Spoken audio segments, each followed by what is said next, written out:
Licensed games are strange beasts. Disney licensed games are particularly strange beasts.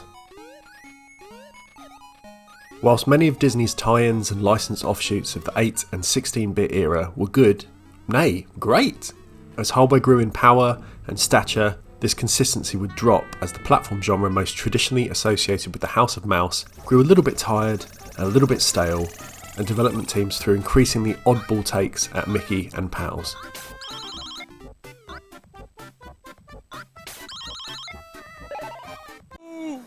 Who thought Goofy was the perfect fit for a chronically misjudged take on the flourishing Tony Hawk's franchise?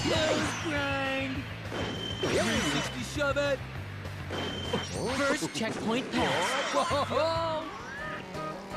Did Donald and Friends really need to race across America in Rare's pseudo-sequel to Diddy Kong Racing?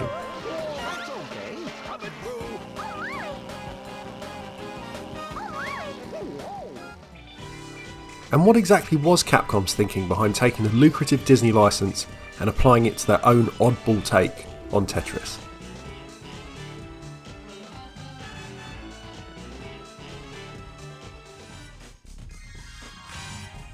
Magical Tetris Challenge was a multi-platform effort to marry Disney's core characters with the framework of Tetris.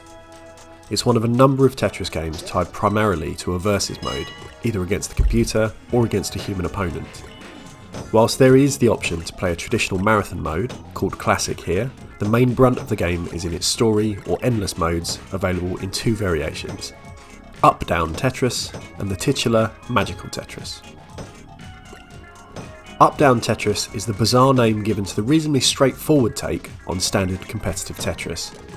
The rules follow the basic versus format that was popularised by the Game Boy and NES Tetris versions back in 1989. Magical Tetris, however, is Capcom's attempt at reinvigorating battle-style puzzling. It is, perhaps predictably, not all that.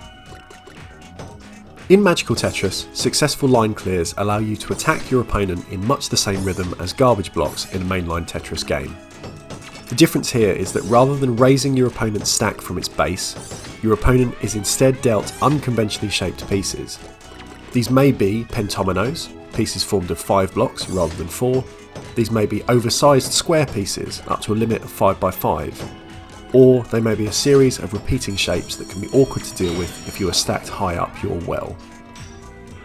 These magical attacks can be countered with successive line clears and combos, and filling an additional magic meter on the side of your screen will wipe the majority of your stack, filling awkward gaps you may have produced in panic or error by a single width slot that goads you to perform a Tetris. Magical Tetris Challenge also adds, perhaps for the first time, the ability to clear more than 4 lines in one move. Using a 5-long magical piece gives the opportunity to score a pentris. Although a far cry from the decahexatris or ultimatris in Tetris Effect, it's interesting to trace the genealogy of this iterative scoring mechanic back to a strange Disney-branded entry from 1998.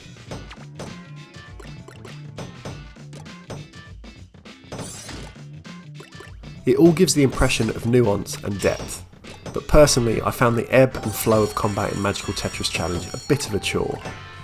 Sustained pressure doesn't always seem to result in a win, as the magic meter introduces a variable that can be hard to account for, and this can feel frustrating, especially when facing opponents higher up the story ladder.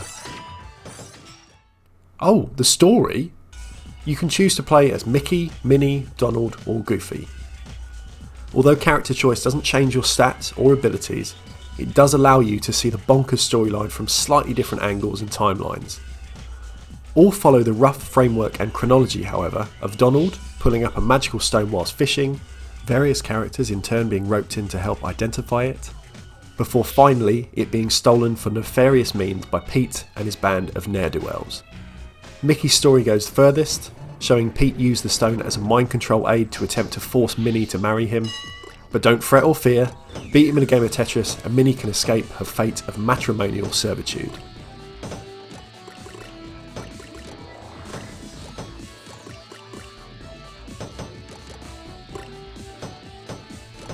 The game looks great across all platforms, with colourful, well-drawn art. It's also unique in its N64 iteration for being one of the only games on the platform to A.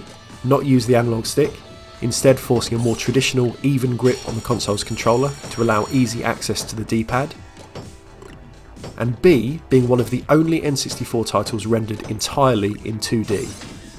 Whereas our episode on Tetris S talked about the Sega Saturn forging into a future Sega were convinced would remain primarily sprite-based, Nintendo took the opposite approach to the N64.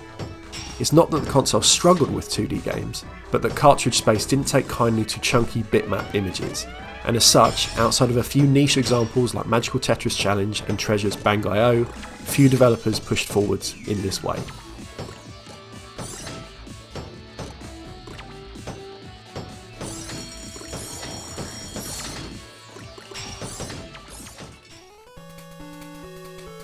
Two years on, Capcom would return to the Magical Tetris formula with an exclusive Game Boy Color entry. As was often the case with pronged development like this, the handheld version moved away from the straight arcade nature of the home console release and added a loose adventure with a free-roaming world map. This approach could also be seen in Camelot's Mario Golf and Mario Tennis games, being light RPGs on the handheld, but straight-up party sports games on the N64.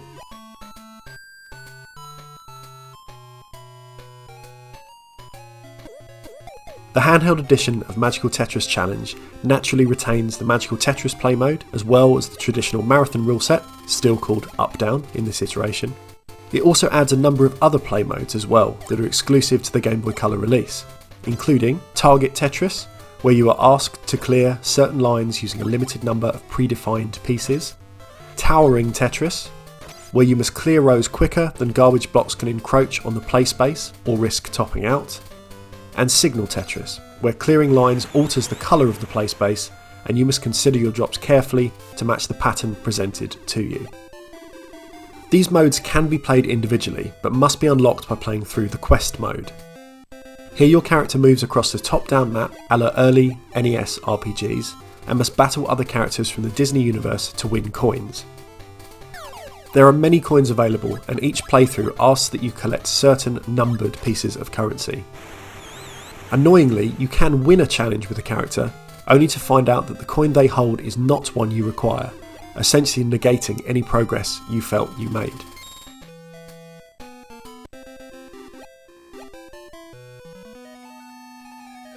Both the handheld and home console versions of Magical Tetris Challenge play well in terms of their core Tetris mechanics. Hard drops are in, ghost pieces are in, though only in the home console release, and although hold pieces had yet to become standardised, I didn't find that I missed their inclusion too much. Magical Tetris Challenge across both formats is a valiant effort to do something a little bit different with the licensed property, as well as with the Tetris franchise. They're quirky, esoteric, but faithful where it matters.